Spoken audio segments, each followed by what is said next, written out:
Mr. John Zena. Thank you.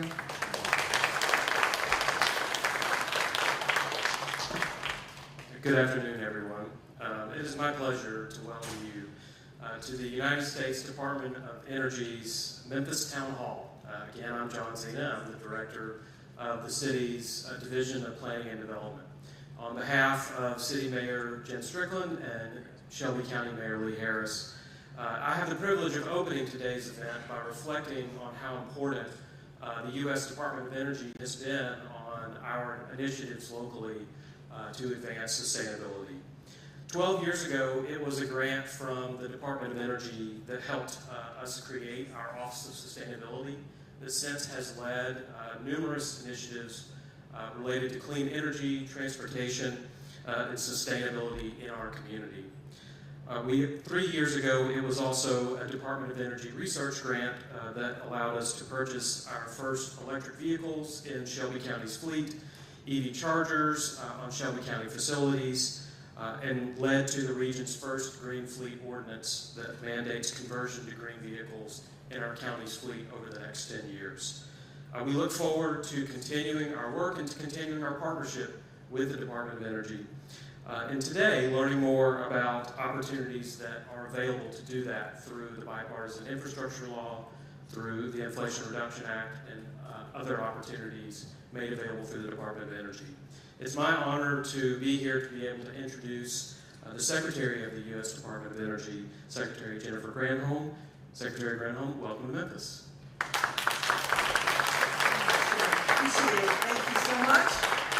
Thank you, Tiffany, so much as well for giving us, our team, the opportunity to really experience the museum as well. I feel, it's not lost on me that we're convening on a day where the Supreme Court has just made a decision that struck down affirmative action. And my boss, the president, has put out a statement that still is encouraging institutions of higher learning to take into account the full experiences of people who are applying if they have experienced discrimination, if they come from disadvantaged communities, because we know that you don't get the best outcomes if you don't have a fulsome array of inputs, if you will. If you don't have a diverse team, you will not have good outcomes. And study after study has shown that. That is true in a learning environment as well. So thank you for the tour. I'm sure you here have seen this fantastic museum and a fantastic holding of the memory of Dr. King and what he was about. And I just have to say that even though we're talking about the Bipartisan Infrastructure Law and the Inflation Reduction Act, which together we call Investing in America, know that the inputs there are really directed to addressing some of the most systemic inequities that communities are experiencing as a result of climate change, of disproportionately negative withdrawal of investment from communities that need to be treated truly with equity. And so we'll talk about that a little bit. But let me start by just giving you a gist. So the Department of Energy, normally we're a science organization. We have 17 national laboratories. We're working on solving the world's biggest problems. And today, what we're really working on is we're focused on how to get to the president's goal of 100% clean electricity by 2035, and then net zero carbon emissions, carbon pollution, by 2050. That's what we are focused on. So there's a lot of work to do. But here, people often ask, why would we even go clean? It seems so obvious to many, right? Climate change, et cetera. But there are other reasons. There are some folks who may not be so moved by climate change. There are people who might believe that climate change is not real, but there's an awful lot of reasons to be able to go clean. One is, it is so much more affordable to use the cheapest forms of energy, which in this, I don't know if you can see this very well, but that yellowish gold line, that's solar. These are the cheapest forms of energy down here. And these cheapest forms are renewable, solar and wind.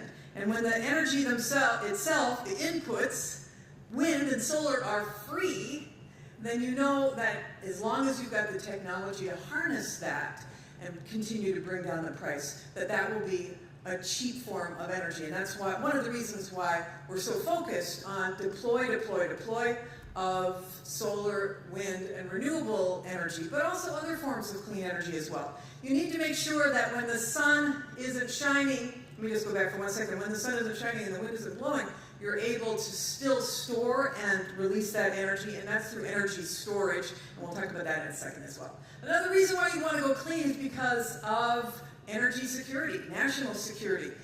This guy up here who's signing whatever he's signing, we want to make sure that we are not in the same position as the EU was, which was held hostage by access to energy, right? The EU was, and still to a certain extent is trying to scramble to catch up, held hostage by not having access to Russia's natural gas. Well, we don't want, as a nation, to rely upon countries whose values we don't share to be able to access our own energy independence. We want clean, homegrown energy, and energy security is another reason to go clean. And then a third reason, again, in addition to climate change, is because of the economic opportunity that is associated with clean energy. This report that's up here, the International Finance Corporation, has said that clean energy, economic opportunities globally, it's going to be $23 trillion by the year 2030. $23 trillion. And so who are the countries that are going to get access to that market? It's the countries that really lean in to be able to get those economic opportunities. And that's why what is happening in the United States right now with this Invest in America agenda is so amazing. We are on a road trip, my team is, through the South. And the South has been incredibly, I'll just say there's been a huge amount of announcements here about employers who are coming to expand and hire people in clean energy all across the South. So it's very exciting to be able to use clean energy as an economic opportunity, as an energy security opportunity, as a way to reduce costs, and of course as a way to combat climate change. Let me just say one thing about climate change. You know, it's hot here today. What is it? It's like 100 degrees out there. I mean, maybe it's normal for you. I'm from Michigan. Oh my Lord, it's just really hot. But you're not the only one, right? There's a whole heat dome happening. And it's not just because it's the summer. These extreme weather events are happening all over the globe. Last year, the United States spent $165 billion just cleaning up after these extreme weather events. That's a huge amount of money. And that's happening every year, and it's getting more and more expensive every year. If I told you that in the 1990s, 1980s, we were spending about $10 or $15 billion a year cleaning up after those kind of events, and now it's $165 billion, you're going to continue to see that. A lot of people can't get insurance in places. I mean, it's expensive. So we gotta get our act together. Come on. You know what I'm saying? Okay. So let me just start with this. Let me go back to the cost. One of the things that the Department of Energy does, which I love, is we help families to weatherize their home, to use less energy, right? We want to reduce the bills for people. And so in this agenda, this Investing in America agenda, states across the country got a whole bunch more money to help people weatherize their homes. So we'll have a little mashup of some of the places I visited. More than my house payment. She was literally, I teased her, she was trying to keep the neighborhood. The ductwork in attic was disconnected, she had insulation. So would you recommend weatherization to other people? Absolutely, absolutely. Like I said, it's a game changer. Because I would induction, it's just, it's more efficient, Yeah. it's safer for the kids, and yeah, we love it. Now you have more than one heat pump. Correct, yeah, so this summer we installed the central heat pump. Why did you need another heat pump? We wanted to stop using our oil. How much you're saving now as a result of the heat pumps? Yeah, it's about $3,500 a year that we're saving. I noticed my bill, it was like, it usually run like 180-ish. So you started at 180 and you ended at 86? Yes. So it could have more than in half? Mm-hmm. Wow, that's amazing. This is before the work was done? Yes. Okay. Yeah. 347. Wow, that's a lot. That's a high bill. Yeah, and that was March. Wow. Our insulation was squat and the furnace wasn't the right measurement, so. But then went down to, let's see, So then it went down the next month to 218. Wow. 47 to 218, and then down again the next month to 134. It's, less than half of what you were paying before, before this was weatherized. That is amazing. The electric bill down from like 210 to under $70. Wow, cut more than in half. Yes, ma'am. Water bill, because of the work they did, from $170. Now we're paying below $60. Oh my gosh. Gas bill, because our heat is central heat and air, but the heat port controlled by gas. Yeah. From $120, and we're down below $70. Oh my gosh. Yeah. I'm just saying, they're cutting $270 a month off of their heat and cooling bill, their utility bill, and they're on a fixed income. So this to me is part of the solution, is that we get people to use less energy and we give them the ability and the means to be able to install equipment that cuts down their usage. So what does this mean in terms of the Inflation Reduction Act and the bipartisan infrastructure law? Okay, solar is one way of not just, it's about generating energy, right? Generating less. Well now, solar is the cheapest form of energy, but you can take 30% off of home solar installation as a result of this agenda. On average, $9,000 lifetime savings unlocked. You can, this is just a separate commercial.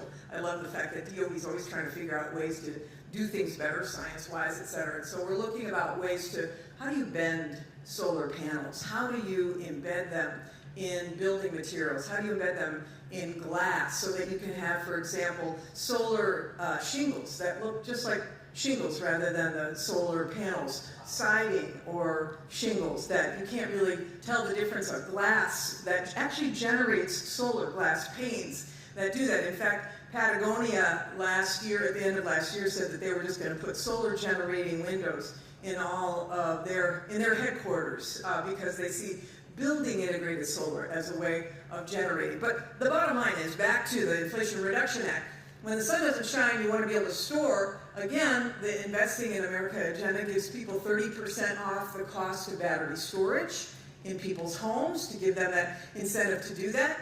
There's a whole bunch of funding for rebates for the purchase of appliances, energy efficient appliances. So for example, heat pumps. Anybody here have a heat pump? One person. Heat pumps, misnomer, right? They heat and they cool. They're just like air conditioner in the summer, and they are like a heater in the winter, but they are 45% more efficient. And you'll be interested to know that instead of your regular old HVAC, they're actually, heat pump sales are outpacing other types of furnaces now because people are understanding how efficient they are. But if you can get a lot of money at the top, off the top, especially for lower income folks, in the fall there will be a series of rebates that will be rolled out. The funding will be sent to the states, and the states have to abide by certain parameters to make sure that people, low income and moderate income people, have access to these rebates to be able to buy heat pumps, especially if their HVACs go out. And so 30% off the cost of heat pumps for people of all incomes right now and through 2032. You can save, if you use heat pump water heater, about $650 a year, which is great. We're also doing the same thing with induction stoves. Anybody have an induction stove? You got it all. I saw you raise your hand on a heat pump too. But induction stoves, this is a glass top, and these are magnetic coils, and it's super safe. You could put your hand on top of the burner there and not get burnt because the coils interact with the pot only.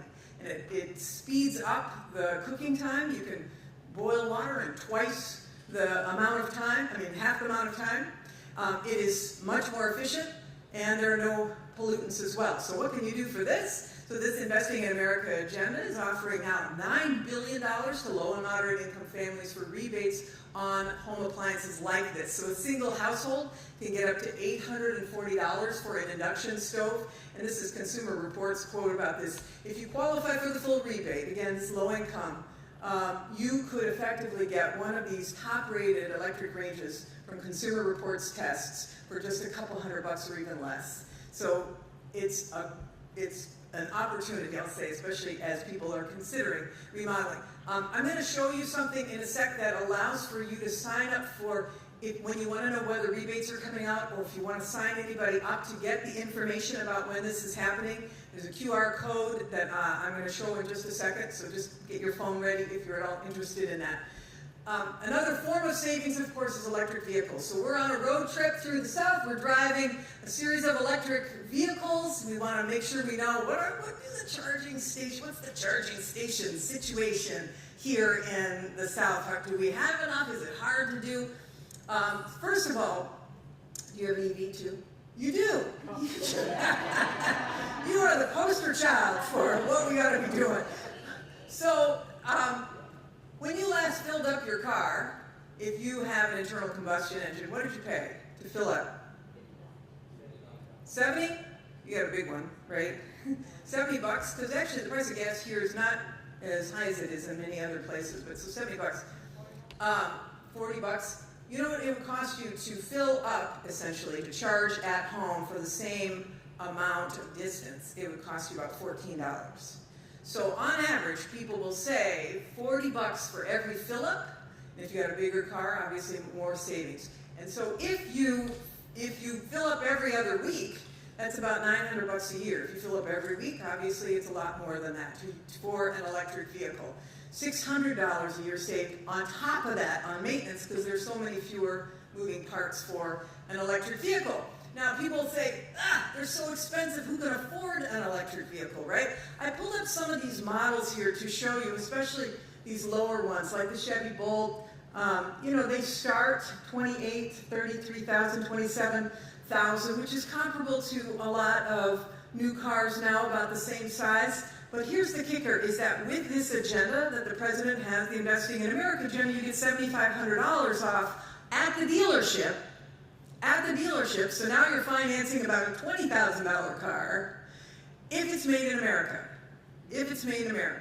And so these are examples of some of the cars that are made in America. You can find out more about which cars are made in America. Some of them, there's $3,700 off because the car may be made in America, but the battery may not be. And so you get the full tax credit if it's fully made in America, half the tax credit if it's partially made in America. But the bottom line is, you go to doe.gov/save, you can see the cars that are coming online that are eligible for this tax credit that you can finance, which, as I say, becomes a lot more cheaper. And then if you get a used electric vehicle, you can get $4,000 off at the dealership. So trying to bring down the costs and trying to incentivize the building of these vehicles in the United States. All of that is part of this agenda. If you add it all up, $2,000 off a heat pump, $7,500 off a solar install, $7,500 off an EV, $750 off if you had a heat pump water heater, $840 off of induction stove. That's $18,000 saved for low and moderate income people. That's pretty good. And then on top of that, you save because they're all more efficient. So $3,000 a year in efficiency. So pretty good, right? I mean, come on. Yes. So this is the QR code. If you want to take a picture of that, it'll just ask you if you want updates. This is from the DOE. We're not going to spam you or anything like that. It just is going to give you the straight scoop about when these rebates, etc., are available if you want to take a picture of that and get those updates. Okay, good. You got it? You don't need any more. Okay, so then, This part is all about what's happening in the South. This is, and across the country, but it's super exciting because we are interested in making it all in America. So I'm a former governor of Michigan, and I was governor during a time when the auto industry went bankrupt. We were on our knees. And for anybody who is from a community that manufactured stuff and saw factories leaving and communities left behind, of which communities like this are all over the country, you know how important it is to manufacture stuff and to be a strong nation. You have to manufacture things. And for years, we stood by as a nation and just said, trickle down economics, globalization, we'll allow the global market to take care of itself. We'll be okay because we're smarter than anyone. But other countries, they were not sitting back. They were strategically taking action to intervene in the market, to corner the market. And so for us, what did that mean? It meant we lost a heck of a lot of jobs in states like Michigan and a lot of places around the country. So this is an example of a supply chain for the battery for the electric vehicle. So all of the red that you see, these are the components of the battery. You have to mine the materials, you have to process the materials, you have cell components, you have battery cells, you've got EVs. The red there is all what has been done in China, just as one example. You see that China has, and they strategically decided they wanted to be the place for the manufacturing of the battery for the electric vehicle and the electric vehicle itself. You see the blue up there is what the United States does, this little bar. And so this is where the president said, we're going to do it ourselves. We're going to sustainably extract, mine, we're going to sustainably process, we're going to make the anode, the cathode, the separator material, the electrolyte, the whole kit and caboodle of what a supply chain of a battery is for an electric vehicle. And so we are starting to bend this trend as a result of this Inflation Reduction Act and the bipartisan infrastructure law. And so the law that was signed back in January of 2021.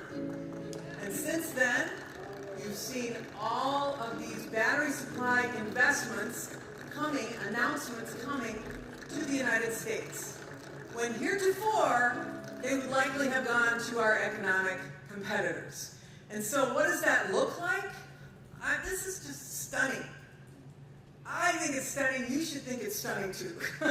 Which is this. All of these dots are companies, since the president was elected, who said they are going to be manufacturing batteries for electric vehicles in the United States. 170 companies have said they are coming and going to be expanding their investment. That means jobs, jobs, jobs. And of course, you see what's happening over here. There is just a huge amount of investment in the southern battery belt. There's a battery belt up in Michigan area, and there is battery belt occurring in the southeast. And that is very, very exciting in terms of jobs and investments, etc., for communities. Here in Tennessee, these are an example of some of the announcements that have been made here of companies just in the past year and a half that have said they're coming because of the incentives from the Inflation Reduction Act. What are those incentives? A company comes, they get a 30% tax credit on manufacturing here.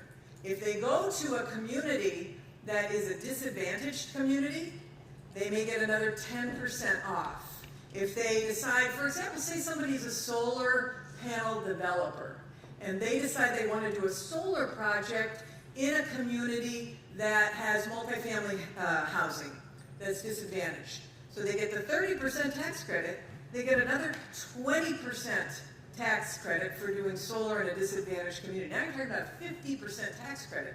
If they use domestic content, in other words, solar panels that are made in the United States, that's another 10%. So it's a 60% tax credit. It becomes irresistible to locate clean energy manufacturing in communities that have been left behind.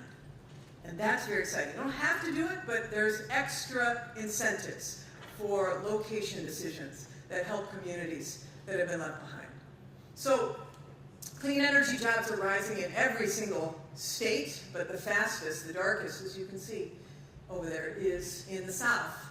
And that is something that you should be really proud of, because the future, you've got all these headlines, the South is building the most vibrant EV and battery hub in the U.S. EV market share in the Southeast doubles as industry brings home $33 billion to the region. The South fast becoming America's industrial heartland.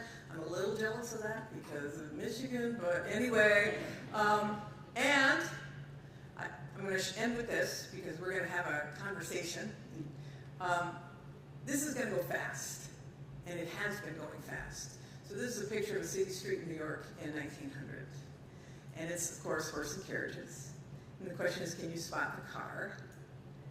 The car is, of course, you can't spot it. It's just right there.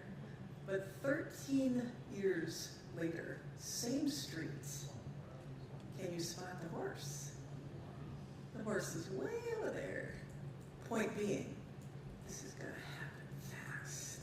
We are in the middle of these tectonic plates shifting. And if you can imagine how big clean energy industries are going to be in 13 years from today, because these tax credits are lasting for at least 10 years, how much stronger our economy is going to grow, how many good paying jobs we're going to create, and where we'll lead the world. And hopefully Tennessee being right at the tip of the spear. Great to be with you. Let's have a conversation.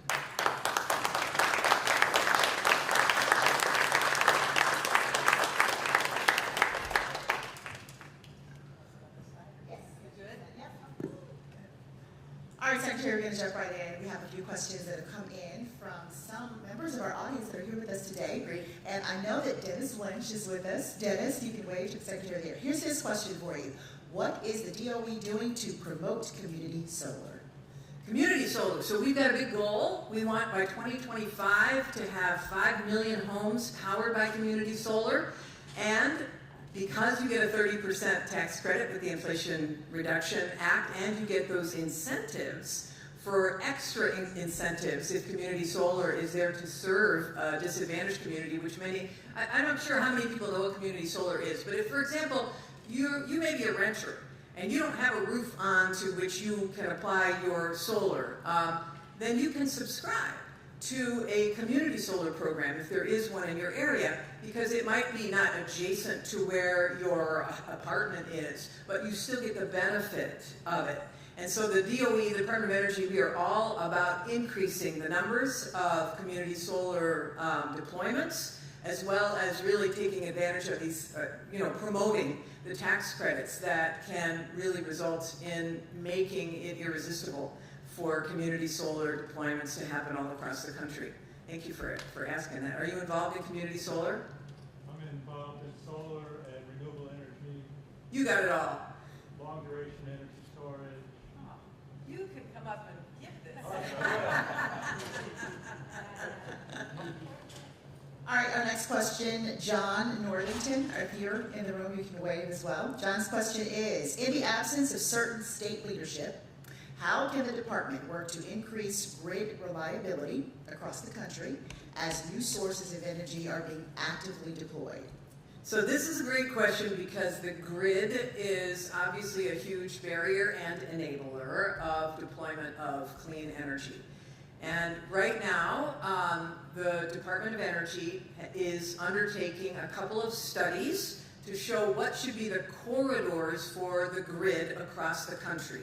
So for example, we have to essentially, to get to that goal of 100% clean electricity by 2035, we basically have to double, maybe even triple, the capacity on our electric grid, on our nation's electric grid. That's not an easy task on the existing infrastructure that we have. So we can double the infrastructure, we can do the infrastructure in a more efficient way, but we have to make sure that we run corridors from the places where energy is generated to the places where it's used. A lot of times there's been NIMBY problems associated with siting corridors and transmission lines. And so the bipartisan infrastructure law The agenda has given us some tools, has given the Federal Energy Commission the ability to have some, what is known as backstop authority, if we determine that it's in the nation's interest to allow for a grid deployment to happen. But we're also incentivizing the build out of the grid. And so there are several tools. One of them is right now, there's a funding opportunity announcement that is out for anybody who's interested in the deployment of energy on the grid and helping to help developers to do this. We have got about $9 billion to be able to increase the capacity of the grid to make sure that it is more resilient and to increase the ability for it to be cyber secure. And so those funding opportunities are out right now. One of the things that I'm very excited about is the materials that are used on the grid that will make the grid more efficient. So in other words, if we can put what is known as advanced reconductoring materials on the grid, you can take the grid infrastructure that currently exists and just rewire it with materials that will run more energy through it. And so if you can double the capacity by using the existing infrastructure, that is one efficient way of getting more power onto the grid. So we've got to build more capacity, we have to build more lines. We're in the middle of doing this study, which will be completed in September, where developers can say, I want to be in one of these energy corridors. We can also put the money into reconductoring these lines, so all of that is happening. Big problem is that at the, in the regional energy markets, there is a big backlog of all these projects that are teed up. And in fact, we have to add 2,000 gigawatts of energy, and there's about 2,000 gigawatts of clean energy teed up at these interconnection queues where grid comes together. And so we're working on that as well. Unfortunately, we didn't get tools from Congress to be able to address that, but the bottom line is everyone is working on all of these issues. We sort of have to do, everything everywhere all at once to be able to get as much power onto the grid in the time that we need. Kevin Butler, are you here? Hi, Kevin. Here's Kevin's question, Secretary. How can the administration streamline the paperwork so that a small company will not require trained experts at cost to apply for the funds? So it's really ridiculous how hard it is to apply for a funding opportunity in the federal government, which is what this is about, right? So since this agenda has been passed, I can tell you the Department of Energy, I'll speak for our department, we have reorganized to create a whole undersecretary for deployment. And in that undersecretarial column is State and Community Energy Programs Office, which is focused on boots on the ground across the country to be able to help people provide technical assistance and to streamline the actual application process for small businesses and for tribes and for community organizations, because it should not take a 200-page application to apply for funding. So we've heard this. We are undertaking a full-on reorg to be able to address this. And I don't know if anybody's here from SCEP, from our team. I don't think they're here. They were here yesterday. But the bottom line is we're all about that. And if there's something in particular that you're interested in, I would ask that you give us your card on the way out so that we can help follow up with you. Alexa Wojtek, are you here? Hi, Alexa. Alexa's question, can you speak to the department's efforts to spur battery recycling? Yeah, in fact, so we have an office called the Loan Programs Office, and the Loan Programs Office has identified areas of supply chains that we have gaps in as a country. Like, what are we missing, right? And they are to fund those gaps. And one of the areas that we've been missing is the circular economy component, the recycling of batteries. Batteries have amazing critical materials in them, whether it could be cobalt, it could be lithium. We want to make sure that we are funding or at least loaning to companies that want to take advantage and start up in that circular economy. So the Loan Programs Office has funded, I think, 3 companies now on East Coast, West Coast, and in Mexico and New Mexico as well. And so that's very exciting. I've visited several two of these companies, and they take batteries not just from your vehicle, but from anything from your phones, etc. They extract the critical materials. Since the materials were processed to be able to get into that product to begin with, when they get them out of the product, they're actually clean. They go through a second cycle of being clean, so by the time they get the critical minerals from a recycling plant, they're actually cleaner than they would be in the first instance. So they've gotten a lot of offtake from the auto industry who want to then take that recycled material and turn it into batteries for the electric vehicle.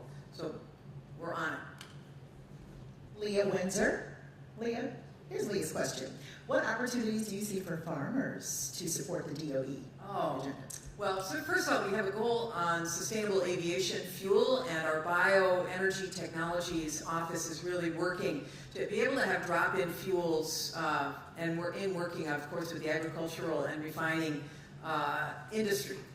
I also see that the farmers, which are the original sustainable manufacturers, if you will, can be really great partners in a whole array, not just deployment of wind, not just deployment of solar, but deployment of agrivoltaics, so that you have coexisting plants, foods, as well as solar panels, etc. The income streams, I think, when you combine them all, make it very enticing, I think, for the agricultural community. So agrivoltaics, for those of you who may not be aware, it seems like a pretty sophisticated audience, you probably know more than me, but the agrivoltaics are where you can have like solar panels combined with agriculture together and be able to grow crops. They're maybe a little bit higher up. They may be for crops that don't need 100% sunlight, but for crops that are particularly sensitive to heat and full-on light, it's a great solution to combine income streams for that. All right, Secretary, so here's what we're going to do. We have a few moments. Your fine staff has allowed us to hang out with you for a little bit longer. In this room, we have some of our elected local leaders. We also have Tennessee Senator here with us, Ramesh Agberry. I want to open up the floor since we have a few minutes, because there was a little bit of concern how this agenda is being received in the Tennessee State House. I know that was something that our station posed. So if anyone out there wants to ask a question, I'm opening the floor first to our dignitaries, and then if anyone else wants to pose a question to the Secretary, please go ahead. How is it being received? Hi, welcome. I'm Martavius Jones. I'm chairman of the Memphis City Council. The question that I have for you, I was looking at looking at the graph you had about China and their manufacturing. I was wondering if those natural resources, are they mining those in China? Where are they doing it? Are those resources that they have in their mainland, or are they doing it across the world? Largely, China does a bit of both, but it is big on processing, so it does a huge amount of the processing. If something is mined, for example, in Australia, which has great lithium resources, they will send it to China for processing and then send it back wherever. And that's true, the automakers, etc. Everybody has had their critical minerals either from China, but also sent to China for processing. So, for example, cobalt comes from the Democratic Republic of Congo, largely sent to China. So that's why, for us as a nation, we have to think about this, because we don't do as much extraction. We have a mining law that was, from the 1860s, and it's not had a good history of sustainability. And so the question is, are there best practices from other countries that do this well that we can learn from to do our own sustainable extraction? Can we friendshore some critical minerals, and then can we process in a sustainable way? And the answer is yes, we can both extract and process in a sustainable way. And so some of the Loan Program Office grants that have been given are for processing of critical minerals, but we need more, because as you saw from that list, China has a very large footprint on that. China has a very large footprint as well, and strategically on solar panels. And yet, we've had, since this agenda was passed, about 51 solar companies decide to come and manufacture in the United States, a couple really big ones in Dalton, Georgia, biggest in the northern, in North America. So we're excited about that, both on batteries as well as on solar, but we think we can do the whole thing, soup to nuts, in a sustainable way. Councilwoman. Thank you. Good afternoon. I'm State Representative Karen Camper of the House Minority. Oh, great to meet you. Yes, great to meet you too. Thank you. Last week, I passed a resolution at the National Organization of Black Elected Legislative Women dealing with trying to streamline and reduce obstacles for smaller businesses to be able to invest in and build companies to prepare for the EV revolution that's coming. Ford is about to build a plant right here to build their F-150 Lightning vehicle. So there are businesses here that want to set up an infrastructure across the state of charging stations. But sometimes it's so difficult for these businesses. And so the resolution is urging you all to make it more streamlined, take out some of these obstacles people have to jump through that put them in a position where they just give up and don't want to do it. So what are we doing about that? Yeah, here's one thing too, because like, for example, for the charging infrastructure, so we have a joint office, the Department of Energy and the Department of Transportation. There's $7.5 billion that comes through this agenda for EV charging. The states are all to submit plans for how they are to roll out their EV charging. Given that you're in the state legislature, it's a great opportunity to insist that it's done first of all, the guidelines are for it to be done in an equitable way. I'm not talking so much about who's doing it, but where they're located. So the first tranche of money goes to charge to transportation corridors, so along freeways and stuff where people are traveling where they may not have access to charging. They have to be every 50 miles apart and not more than 1 mile off the freeway. The second tranche is for charging to go into communities that don't have access to electric vehicles, to try to solve the chicken and egg problem. Nobody's going to buy an electric vehicle if you don't have access to charging. And to make sure that they are available to communities where you might have renters or rural areas where you don't have them. And both of those, all of those are opportunities for small businesses to be able to roll, to be able to partner on or do it themselves. And so the question really is there a push? Because all the states are getting the money. And I understand that there's sensitivity there in states that may not be as sensitive, I'll just say. But this is where the opportunity is for, do you want the, here, go for it. Oftentimes when the instructions come to the states, there are barriers in there that we're hoping that as we are applying through the state, there aren't these things that the federal government has put in place that creates the problem. That's what I'm saying, so that it's seamlessly working together. So Right, we're hoping that we're not putting any barriers in place. But if you think that we are, if you see something, I hope that we can have a relationship so that you can tell us where you think the barriers are in terms of being able to do EV charging or any of these other things. Let me just say one other thing about federal dollars flowing. At the Department of Energy, there are two ways that a project happens. One is through a funding opportunity announcement, and one is just taking advantage of the tax credits, right? Through the funding opportunity announcements on these big projects, we are requiring that an applicant have a community benefits plan, and that the application is graded essentially. It's peer reviewed. The technology is peer reviewed, but they won't get it if they don't have a community benefits plan that is robust, where the community is at the table, where there may be a workforce development strategy, a small business partnership strategy. So just to let you know, we're trying to embed equity into the decision making about who gets these grants, in addition to hopefully having the states do the same. All right, Secretary, one final question. Senator Packard. Thank you so much. So first, to your point, how well is the push towards being energy efficient being perceived in Tennessee or received? I will say, I have not seen the state legislature move so quickly as they did to improve incentives for Ford and for the battery plant that will also be built there. So that's one. Two, I was in Norway last week, and they talked extensively about, their move while they do generate income from oil. They are really leaning in and have been for some time into clean energy. 83% of their drivers drive electric vehicles. In America, we have such a higher population. We only have 5 million people. We have 6 million in Tennessee. How are we actually going to get there? We have these attainable goals, but how is it really going to happen? Are there going to be partnerships with people like me and Representative Camper so that we can kind of help facilitate it? When you have people who are in, survival mode, they can't even think about clean energy. What can be done? Yeah, this is a great question because we want to be partners, and those who are in positions of authority around the state are great to be able to spread the word about what is available. Like, people should be completely taking advantage of the significant increase that Tennessee got for weatherization.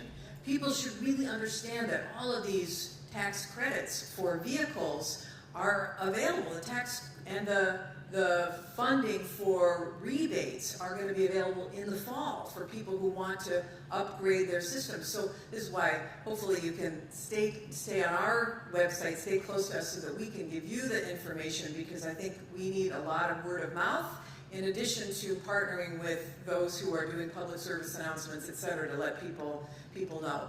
One final thing I just want to say, before we came to the museum, we were at Riverview School, and Riverview just got a big grant from us, a $9.5 million grant to do weatherization, because weatherization and upgrades, because kids were looking out windows that they couldn't even see through. The quality of the windows were horrible. The HVAC was completely not working. How can kids possibly learn when they're too hot in the summer and too cold in the winter? And they also were going to use a portion of this grant to do a STEM lab inside of the school, which every school should have, but now they're going to have too. So glad to be able to bring that little bit of good news to Memphis, and I'm so grateful to you for being such a wonderful moderator. Give her a hand. Thank you so much. Thank you so much. And thank you all so very much. That concludes our town hall, and I think the senator's going to take a flight. We just have one final question. Can she take this 115-degree heat with her? All right. Thanks, everybody, for your time.